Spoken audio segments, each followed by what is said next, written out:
اعوذ باللہ من الشیطان اللعین الرجیم بسم اللہ الرحمن الرحیم یا ایھا الذین آمنوا کتب علیکم الصیام کما کتب علی الذین من قبلکم لعلکم تتقون۔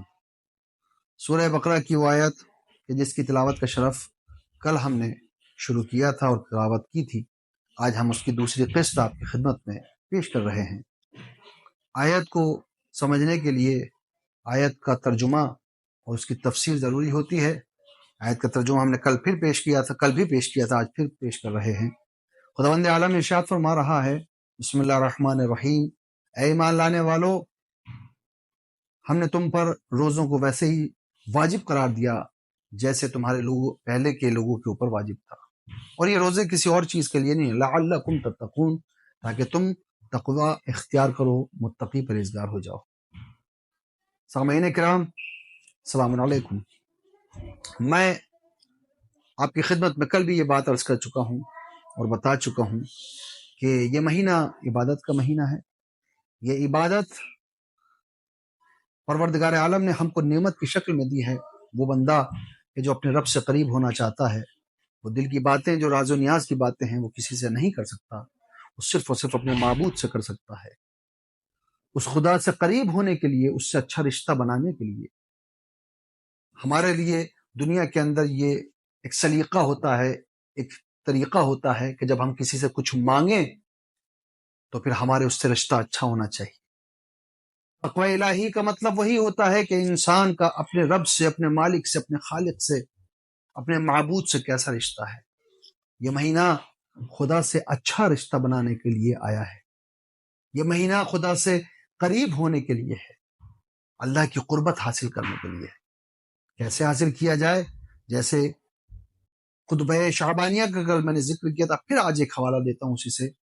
حضور اکرم حضرت محمد مصطفیٰ صلی اللہ علیہ وآلہ وسلم، اللہم صلی علی محمد وآل محمد، آپ فرماتے ہیں کہ اس مہینے کے اندر آپ اس بات کا دھیان رکھیں کہ جو غربا ہیں، جو غریب ہیں، جن کے پاس اتنا مال نہیں ہے کہ وہ کھا سکیں، ان کی مدد کریں۔ یتیموں کی سرپرستی ایسے کریں کہ جیسے آپ یہ خواہش رکھتے ہیں کہ جب آپ کا بچہ خدا نخواستہ یتیم ہو جائے، اس کی سرپرستی اچھی طریقے سے ہو۔ جب آپ بھوک اور پیاس کا احساس کریں تو آپ محشر کا وہ وقت یاد کریں کہ جب نہ پانی ہوگا، نہ کھانے کا سامان ہوگا، صرف پیاس ہی پیاس چاروں طرف ہوگی۔ اور پھر اس کے بعد خداوند عالم نے ارشاد فرمایا، یعنی رسول ہے حضور اکرم حضرت محمد مصطفیٰ صلی اللہ علیہ وسلم پیغام پہنچاتے ہیں خدا کا، کہ خدا کا یہ پیغام ہے کہ اس مہینے میں روزے کی وجہ سے تمہیں پیاس اور بھوک لگتی ہے، اس سے قیامت کے دن کی پیاس اور بھوک کو یاد کرو۔ وہ غریب اور تنگ دست لوگوں کو صدقہ دو، بزرگوں کا احترام کرو، چھوٹوں پر رحم کرو، اور رشتہ داروں سے صلہ رحمی رکھو۔ یہ مہینہ صلہ رحمی رکھنے کا ہے۔ آج اگر کوئی مسلمان، اگر کوئی انسان اس طریقے سے روزہ رکھتا ہے کہ افطار کے وقت وہ پورے محلے کے اندر تو افطاری بانٹتا ہے، مگر اپنے بھائی، اپنے رشتہ دار، اپنے خاندان والوں کو بھول جاتا ہے۔ بھائی کیا افطاری نہیں بھیج رہا ہے؟ کیوں نہیں بھیج رہا ہے؟ اس لیے کیونکہ اس سے اچھے تعلقات نہیں ہیں۔ تو یہ صلہ رحمی نہیں ہے۔ صلہ رحمی کا مطلب ہوتا ہے کہ اپنے دوستوں سے اگر محبت کر رہا ہے تو بدرجہ اولا خاندان والوں سے، رشتہ داروں سے محبت کرے۔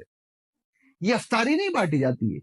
دنیا یہ سمجھتی ہے کہ افطار بانٹ کر ہم احسان کر رہے ہیں۔ نہیں، آج کے زمانے میں ہر ایک انسان کے پاس کھانے پینے کے لیے بہترین سامان ہے، مگر اگر کوئی انسان کسی کو افطار کرا رہا ہے، افطاری دے رہا ہے، تو یہ محبت ہے، یہ دعائیں ہیں۔ لہٰذا آپ یہ دعائیں بانٹیں، محبتیں بانٹیں خاندانوں کے اندر، رشتہ داروں کے اندر۔ اگر آپ یہ کر رہے ہیں تو یہ نیکی ہے۔ پھر اس کے بعد فرماتے بزرگوں کا احترام۔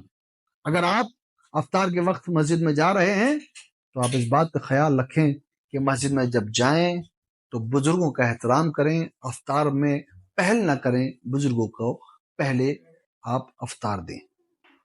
چھوٹوں کا احترام کریں، چونکہ بچوں نے بھی روزہ رکھا ہے تو آپ صبر کریں، بچوں کو پہل دیں اور بچوں کا احترام کریں، ان کو احترام سکھائیں۔ پھر اس کے بعد آپ فرماتے ہیں ان چیزوں کی طرف دیکھنے سے اپنے آپ کو بچاؤ کہ جو اللہ کو پسند نہیں ہے۔ میں آپ کو مثال دیتا ہوں کہ اگر کوئی انسان اپنا روزہ کاٹنے کے لیے مان لیجئے 1-2-3 گھنٹے کی فلم دیکھتا ہے کہ تاکہ میرا وقت گزر جائے، تو وہ عبادت نہیں ہے۔ اگر انسان گانے سن رہا ہے اور روزہ بھی رکھ رہا ہے تو کوئی فائدہ نہیں ہے، بلکہ روزہ، حضور فرماتے ہیں ان چیزوں کو نہ دیکھو جس کو اللہ پسند نہیں کرتا، اور ان چیزوں پر اپنے کانوں کو بچا کر رکھو کہ جن کے سننے سے اللہ نے منع کیا ہے۔ غیبتیں، گناہ، یہ تمام چیزیں چھوڑ دینی چاہیے۔ ہمارے آخر میں یہ دعا کریں گے، پروردگار عالم ہم کو توفیق عطا فرمائے کہ ہم اللہ کی سچی عبادت کر سکیں، اس کی اطاعت کر سکیں اور گناہوں سے دور رہ سکیں۔ پروردگار اس رمضان المبارک میں ہم سب کو عبادت کرنے کی توفیق عطا فرما۔ السلام علیکم ورحمۃ اللہ وبرکاتہ۔